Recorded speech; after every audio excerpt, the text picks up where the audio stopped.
how to save your website on Wix. To do it, you want to go to your Wix website editor, and after you've done with your adjustment on your website, you can go to the upper right of your screen and then click on Save right here. Click on the Save and Continue on the free Wix domain, or if you have a paid domain, you can choose this one.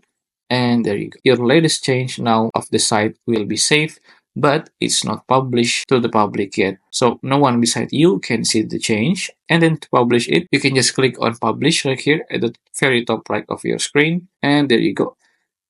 But remember, the default, your website will automatically save your latest change without you click on the save button right here. And to turn it off, you can just tap on Command Option A on your keyboard on the Mac, or Control Alt and A on your keyboard on the Windows. And then to check the previously saved version or older version of your site, you want to go to your Wix dashboard right here by clicking on the site and then choose on My Dashboard, and it will take you to your dashboard. And then right here on the dashboard, you want to go to your left side of your screen, scroll down a bit until you see Settings, and then you want to click on Settings, and then you want to scroll down again until on Site Domain and SEO. You want to choose on Website Settings, and then you want to scroll to the bottom until Site History, and then choose on Restore Versions.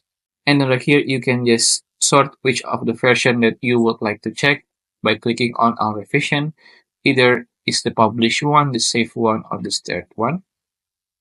And then to check the older one, you can just click, for example, this April 2nd. Click on this arrow icon, and then it will take you to the older version of your site. And you can also click on Restore if you want to restore your site from the newest one right now.